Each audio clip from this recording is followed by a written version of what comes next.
about the ShE-commerce community. I know a lot of you have already been part of the community for the past 2 months since it's been launched, but we have a lot of new members that are joining us today. So a little bit of background. So the ShE-commerce community was launched in collaboration with Myntra and Aspire for Her about 2 months ago in the month of June.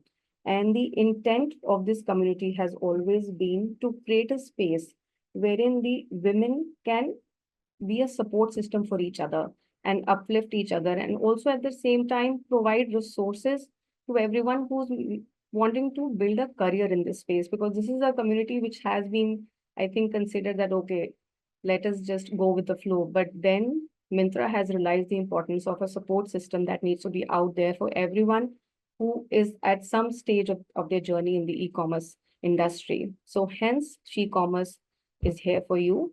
And the first program that we did bring to the community was Myntra's returnship program, the Phoenix 3.0. The intent was to give opportunity to returning women to come back to the workforce through a 6-month internship period. It was an amazing and outstanding success, which I think some of you can vouch for who were a part of that program.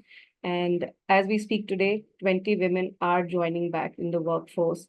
And Myntra is an excellent place to be. And hopefully we'll be hearing soon from them as well. We have testaments from the previous programs that have Myntra has run, Phoenix 1 and Phoenix 2.0. Couple of them are now full-time employees as well. So we're hoping and for great success for this program as well. Also, Myntra has gone out and help the community build in their skills as well. And we had our TEDx speaker, Neerja Ganesh, connect with the community just last month, wherein a lot of insights were given at how to resume, how to improve your resume, how to make you stand out in the crowd.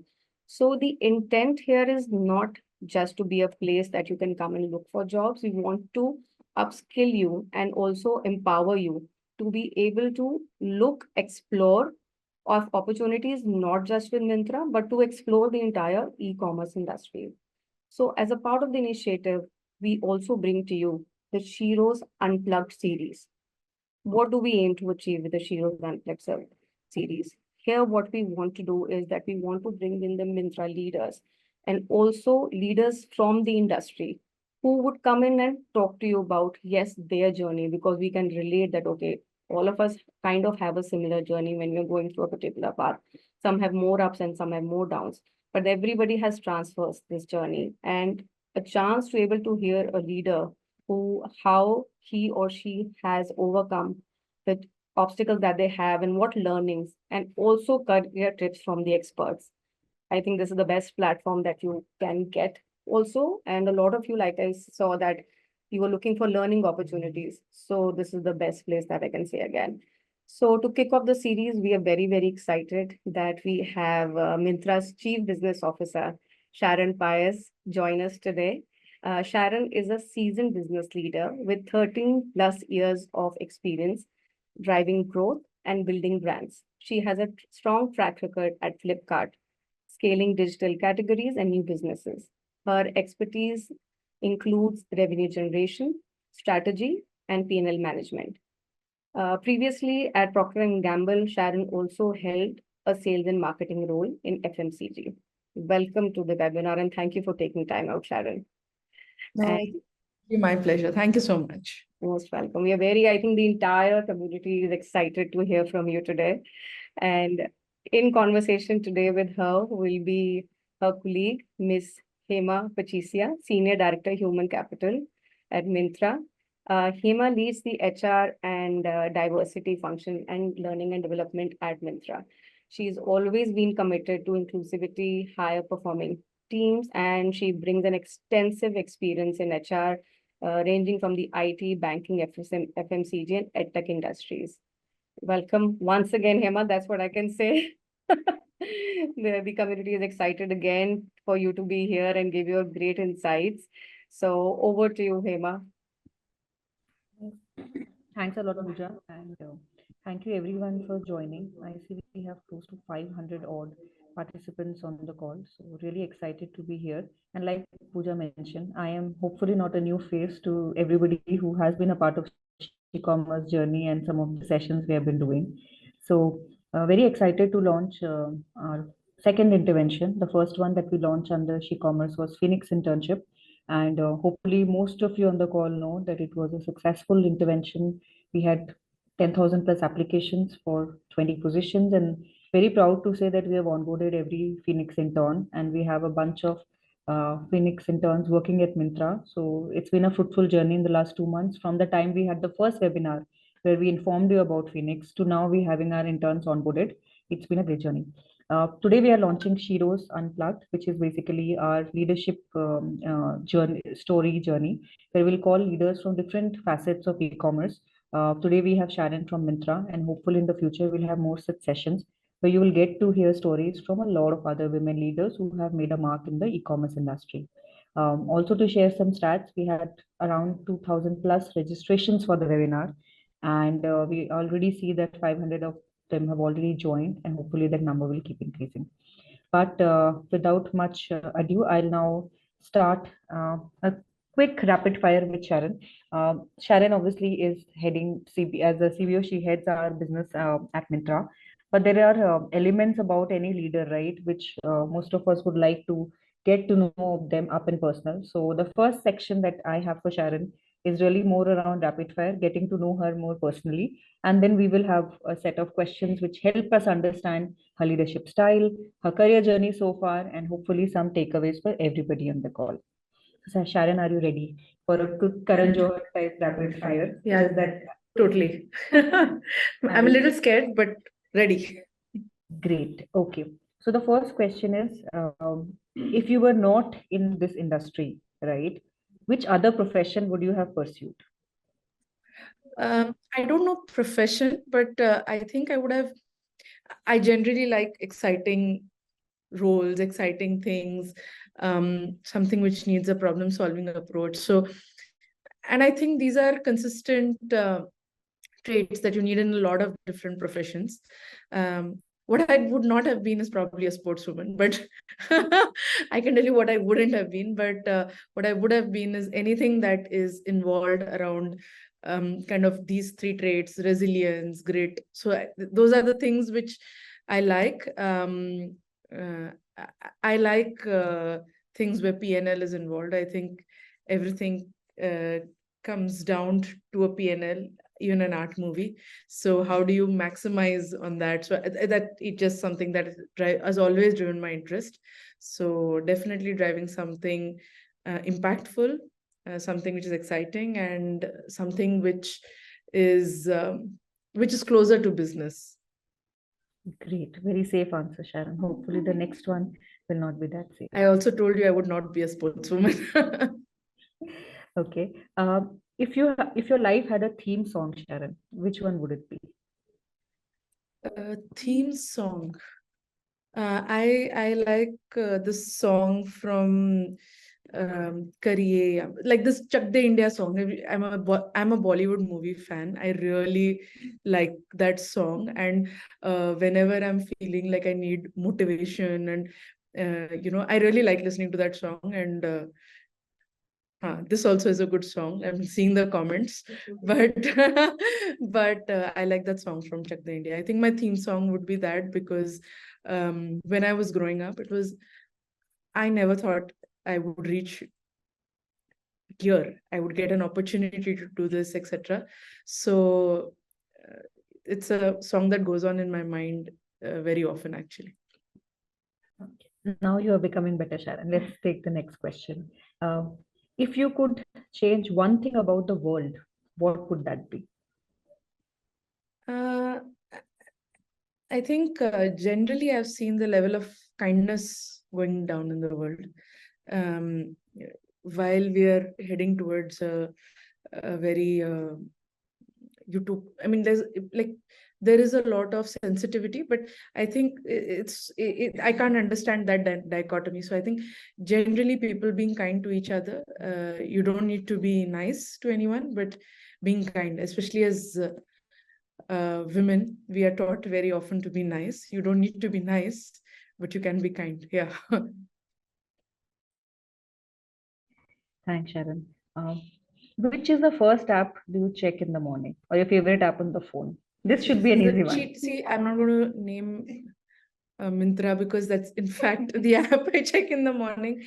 I love shopping. I love buying clothes. I love my lipsticks and things like that. Every day I decide. So I love shopping. I open the app. I actually, yeah, a news app, any news app that I would open every day. Great. Now, last question, Sharon, for you. Have you ever had a what was I thinking moment with a decision, and what was that? So many times with my fashion choices, maybe. Yeah. So what was I thinking? And I go back to just the other day, my parents were in town and they were showing me pictures from my grade 10 farewell, sari day. And, yeah, what was I thinking? Maybe it was right for that time. Yeah. Great. Thank you so much, Sharon. So, now, and thank you for being a sport. Now we will move on to some of the more serious questions. Sure. Starting with she-commerce. So, obviously, we have launched she-commerce a few months ago. We have done an event in Myntra office. We called few D2C prominent founders from the industry. Just wanted to start the session with gathering your thoughts in terms of the community that we have built, right? How does it connect with you? And also reflections from the event that we had in Myntra office, right? So from a she-commerce community that we have built, any thoughts in terms of how does it connect with the purpose, and what do you think this community is capable to, do for women in general in commerce?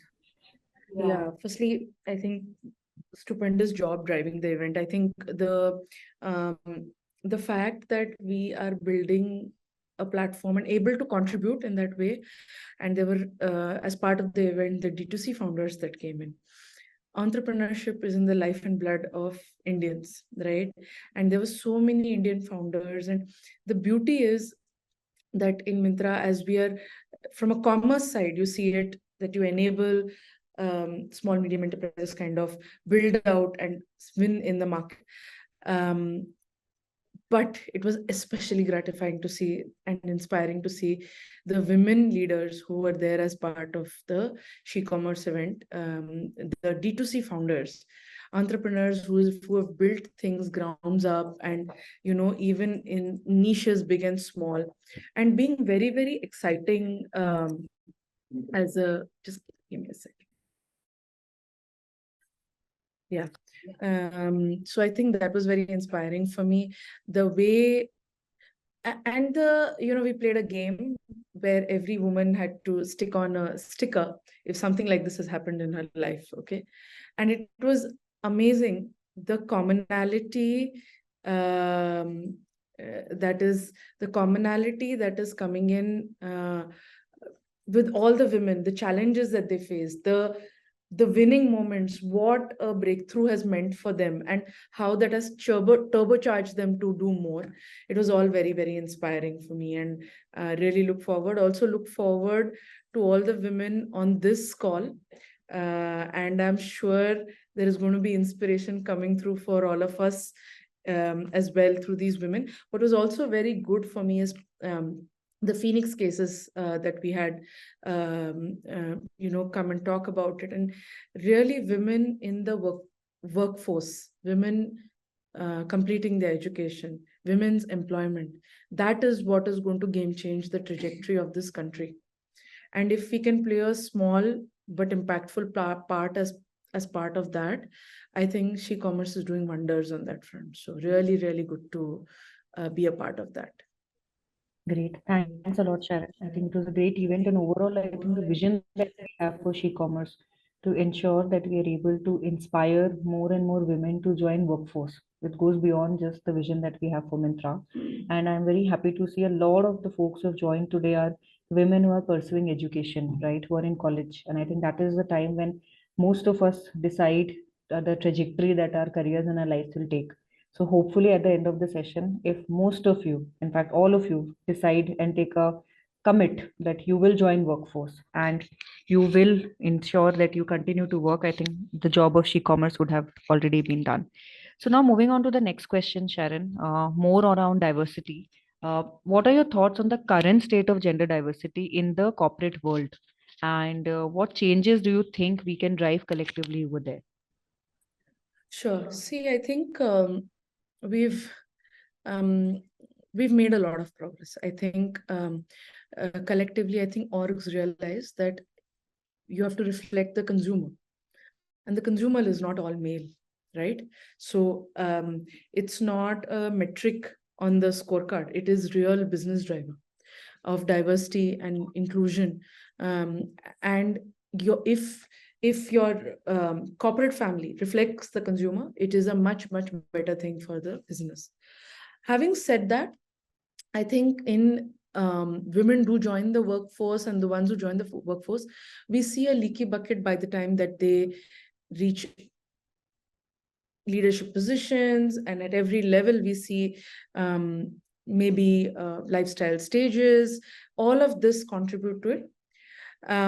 We've made a start, but we have a long way to go, especially I think in certain functions, be it tech or business functions. I remember in my PNG days, which is prior to this, I started off in a city called Chennai. I was the only woman leader. I was leading sales. I was the only woman leader speaking to a sales force of 120 men in a language that I had to learn over 3 days. But I think from that, I recently went to as a guest alumnus, and to see women more a part of the sales force is so inspiring. Also, I think closer home at Myntra, I think we have a lot of women analogs to follow. And what I mean by that is you don't have to be a certain personality type or have a certain style. Uh, I think the background's throwing you off, Hema. Yeah, maybe, yeah. So you do not have a personality type which is a certain type, which is stereotyped to very very, I'll tell you, like at some point, women wearing large earrings was looked down upon. It's a data point that research has captured, but I'm wearing large earrings today. And it's very liberating because it's an analog that you create, that I'm very serious about my work. I want to deliver and I want to win the marketplace, take the team along. But I like wearing pink lipstick and I like wearing large earrings.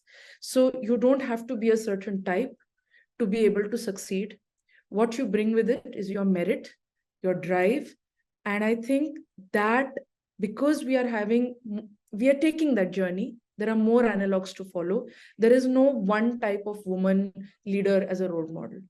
There are more women leaders to even look up as a role model. So there is a change, but it would be amazing if the change would be much faster.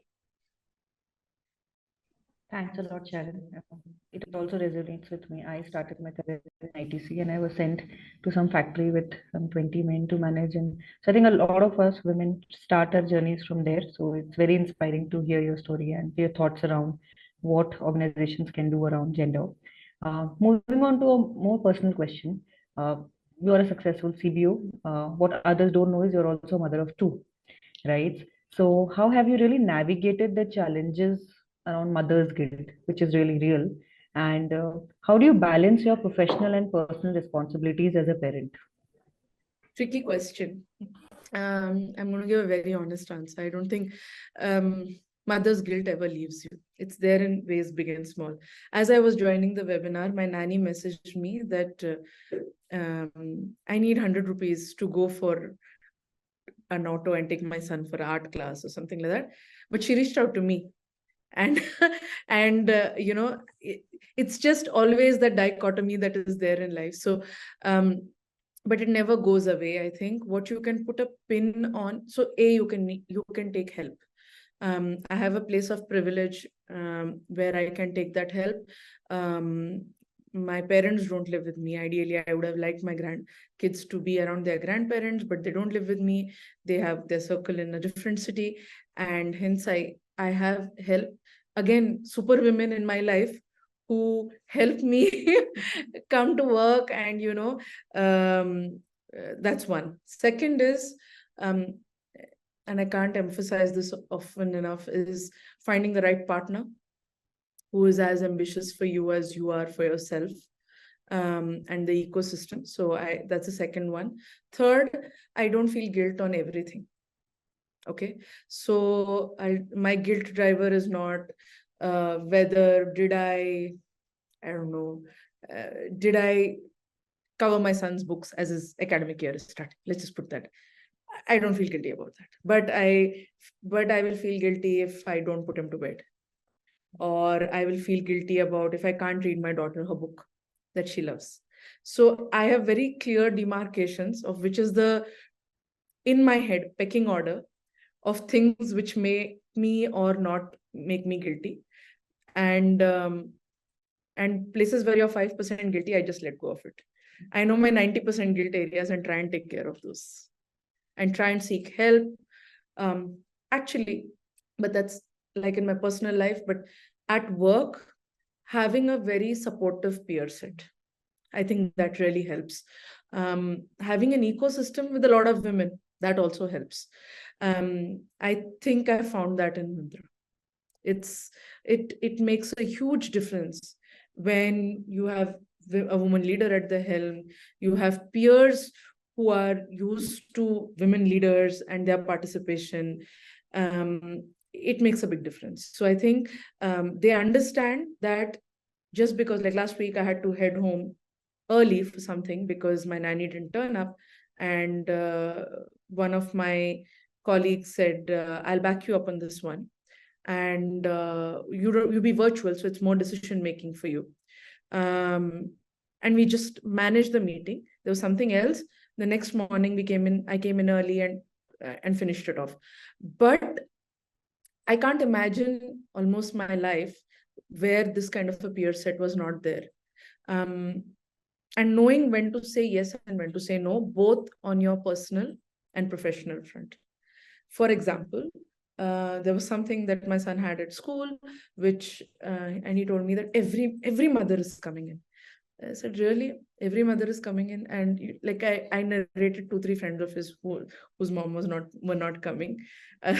So he said, yeah, but and then he understood, and he said, yeah, but it's your exam day today. In his mind, he calls it an exam, but actually I had a very important meeting on that day. I said, yeah, it's like my monthly exam day. So he said, yeah, then you must get full marks. So so I think you take your family along, you take your peers along, so make it real for the kids.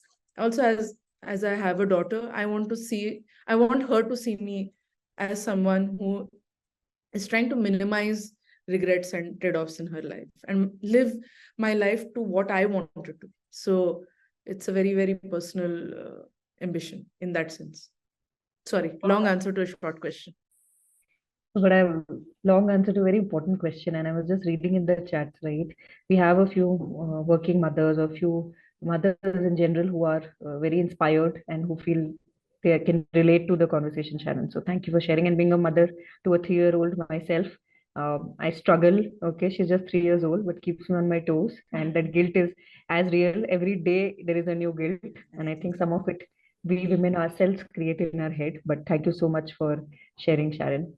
Uh, Now I'll move on to a question which may be very relevant to most of the folks on the call. We have a lot of women who are joining us from colleges, students, right? So a couple of questions. One is who some or most of them want to work with Myntra in some way or form. So when you are hiring, Sharon, for roles in your team, right, or generally recruiting for Myntra, what are the top 2 or 3 things that you look for in any candidate, right?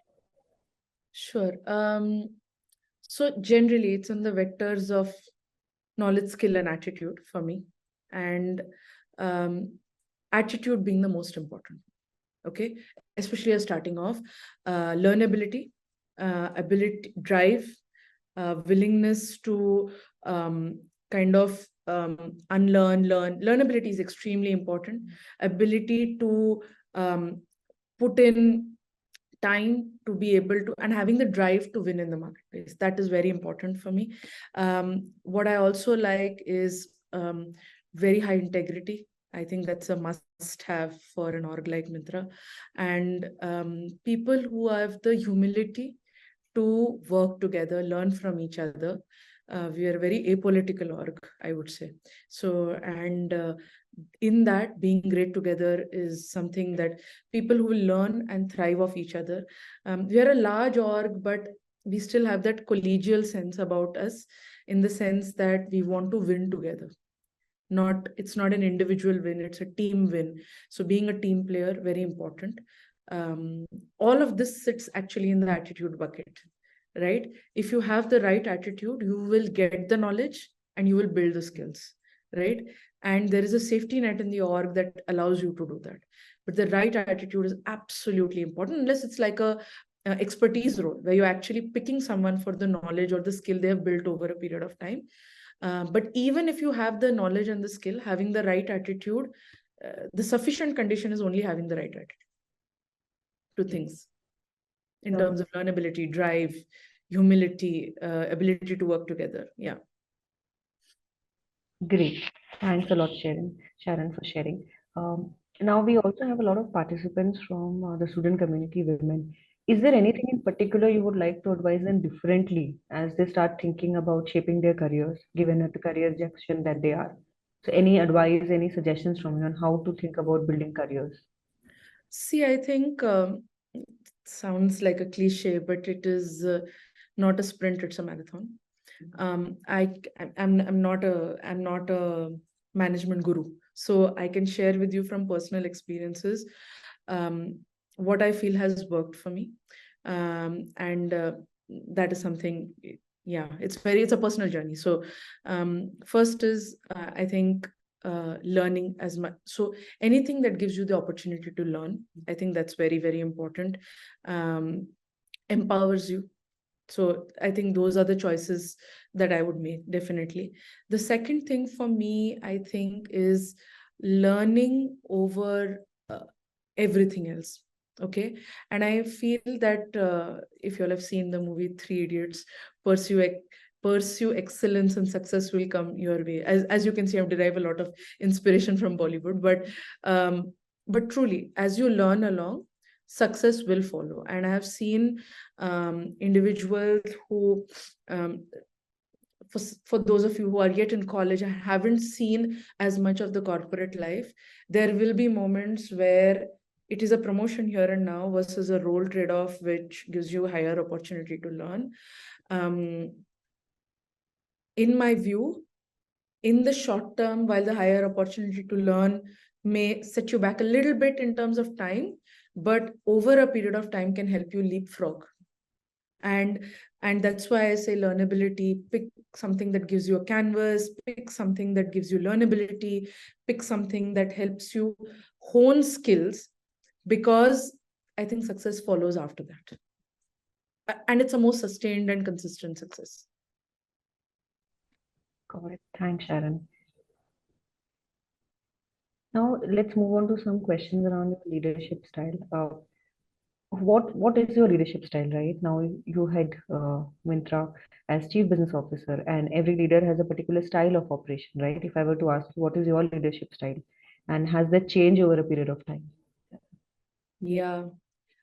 When I had joined in as a young recruit into the workforce, I was extremely, I would say, raw. I was a green thumb, didn't know much about this space, didn't know much about the P&L, etc. There have been moments in time which have been very pivotal for me. Roles that have taught me a lot. Okay. I think the singular, as you rise in the corporate ladder, I think the few things that help. One is if you can take people along, it's extremely critical. So having the blueprint in your mind and taking people along on that. The concept of superwoman or superman, I don't think exists. It's super teams. And super teams make things come alive. You can lead from the front, but everyone has a role to play, big or small. So that's extremely important. The other thing which I believe and this is a change for me. I don't know, as you, like, we have a very competitive education system, that 1 mark here or there can determine which college you can land in, etc. We have muscle memory for that as we are growing up in as a very middle class home, regular academics, etc. It is a strong muscle that you build in your childhood, in your formative years, etc. What that says is it is an individual win. But I think the ability to say that and it's your team and it's your business area or it's your immediate direct, which can make you win. But as you rise higher, you realize that actually it is the influence of many things coming together, and it is never 2 plus 2 is equal to 4. It is 2 plus 2 in a corporate setup where everything is coming together. It is 40. So the multiplicative impact of it is very, very high. Taking teams along, very important. Leading from the front, very important. My personal leadership style is, I'm not a review manager, like a sense of like I have the metrics in front and review it. I like problem solving, participate in problem solving. What I've had to learn along the way is give people space, how much space to give and when to intervene, because very often people don't say it, but they want you to come and take the decision for them. Okay. Knowing when that point has come is very important. And they want the autonomy to bring it to a certain decision. They want the help from you and empowered, and you're backing at that point to maybe take the decision and move forward so that they don't feel alone in that journey. That is very important. So not just my directs, beyond me also. That is something that decisiveness is something that is my, like if I throw a rock somewhere, people will throw that. That decisiveness is my personal style. I'm quite decisive on things given ambiguous information also. Great. Thanks, Sharon, for sharing. And since I work very closely with you, I can vouch for your decisiveness and the time in which you take decisions. You're very fast with all that. And I'm sure that has come with experience. One last question for me, and we have a lot of folks asking questions to you, Sharon. I would want to keep some time for that. What is that one piece of advice you wish you would have given to your 20-year-old self? Very cliched question, but very important. I haven't thought about this one. But one advice I would give my 20-year-old self. I think I said this, the world should be kinder, but very often, and it's not just me, I know a lot of women are very hard on themselves. Because you feel you need to elbow out people to rise to the top. Okay. But it's not that. I think the world is slowly but steadily changing as you gain skills along the way. Yeah, there are challenges, but you get seen for your merit. Okay. And that's a good thing. And I would reassure myself that. What I would also tell myself is to have some confidence in myself. Okay. Anyone who sees me now may not think of it like that, but I was extremely underconfident as I got out of college. I would barely participate. It's a fun fact. In my college, you have this points for participation, and I wouldn't participate. I would think it in my head and I wouldn't say it. Till such time as I was pushed to a corner where I was a shy person to myself, etc. I had friends, so in a casual conversation I would, but wouldn't express my point of view till such time as we had the interviews. And I was like, if I need a job now, I need to open my mouth and speak. And I landed with 3 offers. And my friends have not stopped ragging me ever since. That what were you saving those conversations of 2 years for that one day when you had to give interviews? But the point is, it didn't stem from being some esoteric shyness, etc. No, it was lack of confidence. And because I was judging myself the most. And I think that judgment we should throw out of the window. Nobody is 100% right or 100% wrong at all points of time. So that is the advice I would give myself. Great. Thanks a lot, Sharon. Now I'll move on to some questions that have come from the audience. First one I'm sure is going to be a favorite question is with the constantly evolving beauty landscape, how is Myntra scaling the beauty vertical?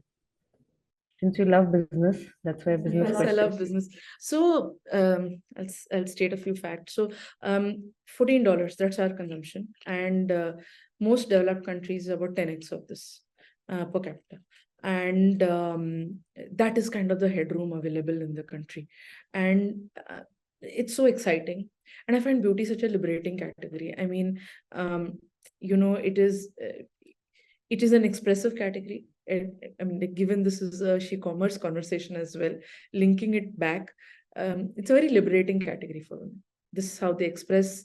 This is, without any fear of judgment, etc. So I think it is telling of how expressive the Indian woman is becoming, and that's a great place for the country as well. The business is booming. We are extremely serious about this category. It's a category that has grown leaps and bounds. We have grown at almost 2x of the market on this category, and there have been 2-3 big drivers. One driver is that the fact that there is per capita income consumption. Second is we've built the rails for really solving deep consumer problems. Like, how do I try this foundation? How do I try this lipstick? So virtual try-on tech-led tools have really enabled us. And also the fact that we've built a very robust team. We really believe in partnerships. So we've given the partners the best experiences and consumers the best experiences. And then the flywheel takes care of itself. So I think that's been the secret sauce of why we've grown 2x of the market. Great. Thanks, Sharon, for sharing. There's one question from Sapna, who wants to be an entrepreneur, but right now is doing BTech. Wanted to just get some suggestions. What are any qualities or any skills that she needs to acquire? Because eventually she wants to become an entrepreneur and support her, herself and her family, and currently pursuing BTech. So any suggestions for her? There is no right, wrong profession to be an entrepreneur, number one. The basics, I mean, just from a skill standpoint, you need to be able to read a P&L, a balance sheet, and know the investing community a little bit if you want that participation. But if you're bootstrapped, even that is not needed. So that's from a knowledge standpoint. Other than that, most entrepreneurs come from very, very different backgrounds. And I think if you have a strong idea, you have conviction in it. I have not gone through an entrepreneur journey myself. So I find entrepreneurs, like I said, as part of the she-commerce event also, I find it very inspiring. But I think what you need is definitely the conviction, because that conviction shows. I have done sales for a lot of my life, and you can't sell something which you don't have conviction in. So if your idea, if you have the conviction, go for it. And the ecosystem is very vibrant today. I think the investing ecosystem is very vibrant. There is a lot of help, etc. And I think, if you're studying and if you feel I need to learn a few skills where maybe I'm not kind of responsible for the salaries of folks, right? I want to learn a few skills, maybe going in a corporate setup that suits you, you learn that, and then moving on to your entrepreneur journey. Also to see how teams operate, but there's no right or wrong path. There are a lot of entrepreneurs that have started off straight from school and college. So great. Thanks, Sharon. These days, kids in my society also are starting food trucks. Yeah, So entrepreneurship is all about mindset. yeah. The Gen Z, and most of the folks on the call, I would like to believe are Gen Zs. I think it's mostly in your blood, because we see around is like successful stories of women, or in general entrepreneurship. So thanks for sharing, Sharon. There's a question, which is my favorite question that somebody has asked, is around, Myntra has been an inspiring organization. How do you see opportunities to collaborate with local brands? And would we get to see some unique international collabs with Myntra? Sharon, so- Yeah, so I think we have a lot of local brands that actually participate with us. If you see our Indian wear portfolio, there are what we call runway icons. These are these are designers that started off maybe from their garage, many of them, and they've grown in scale so much. It's a matter of great joint pride for us. And what we enable is only providing the rails as part of marketplace. We provide the tools on how you can advertise, etc. So local brands have a real opportunity. Of course, there are guardrails on quality, etc., because we have to take care of our customer as well. But other than that, I think we are very, very happy to grow. International brands, there are quite a few slated for this year, but I'm not at the liberty of sharing them yet till we sign on the dotted line. Yeah. But watch this space. There's something exciting. Yeah. But we do have we have announced tie-ups with Next and some of those which are already there for folks on the call. So we continue to be on the path. One last question, because I think we are a fashion company, so this question we have to take. Being in the e-commerce fashion industry, do Myntra employees in tech or otherwise also like to leave a mark with their fashion choices in office? Asking as a tech enthu who loves fashion. Oh, yes. And, Myntra is a very vibrant space. And, I was talking to this friend of mine who was telling me that she loves dressing up and we're very good friends. And uh, so she's not at Myntra, and I was telling her that we exchange photos sometimes and in the day that this is my look for the day. And she was telling me, I wish I could dress up like this. I have so much fun dressing up like this. But it's very liberating. I understand completely the question. And in Myntra, everyone dresses up in a very fun, exciting way. And just yesterday or day before, someone was wearing a sari and it was so uniquely styled, and someone was there is like absolutely, it is so expressive. The floor is so expressive. It's really, really good in tech as well as business. And we seek a lot of inspiration from our designers as well. Thanks, Sharon. There are a lot more questions that we have not been able to answer. So, in the interest of time, and I can see most of your waiting with, for that big reveal that we have towards the end. But let me take this moment to really thank Sharon for taking out time for joining us for the session.